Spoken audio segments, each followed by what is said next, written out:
thread that runs throughout all of the work that I do is this idea that you need an open-minded approach to the world today. Right. That the real difference politically is between the open-minded and the closed-minded.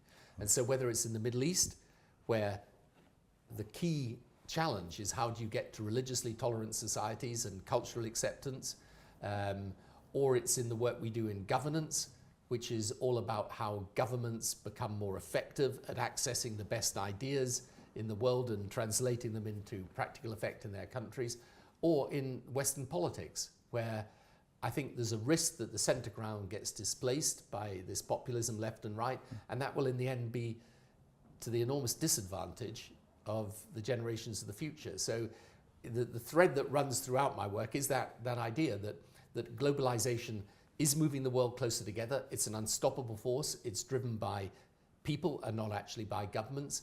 But the key challenge is how do you make it work for people? You know, how do you make it deliver a more just society and not just a society that's more integrated?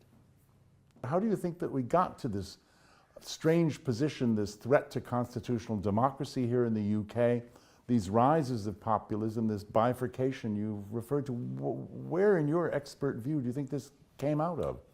First of all, I think the question as to how this new populism arose is really difficult. It's a really difficult question, and I study it a lot and think about it a lot.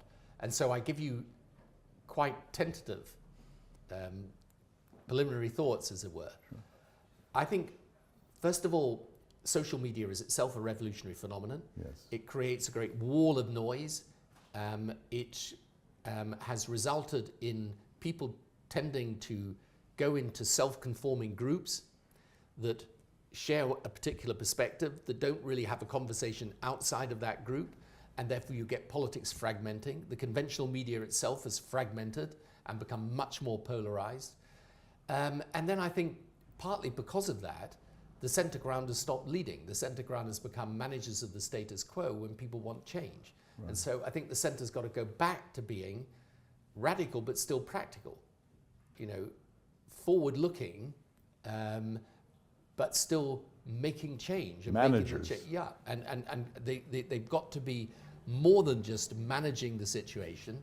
They've got to be offering ways through, whether it's on challenges to do with immigration or job displacement through technology, or the fact that in a globalized world, the power of individual nations to affect their future is reduced. You know, we've got to be providing answers, otherwise people are just going to ride the anger. Thank you very much, Mr. Blair. Thank you, sir.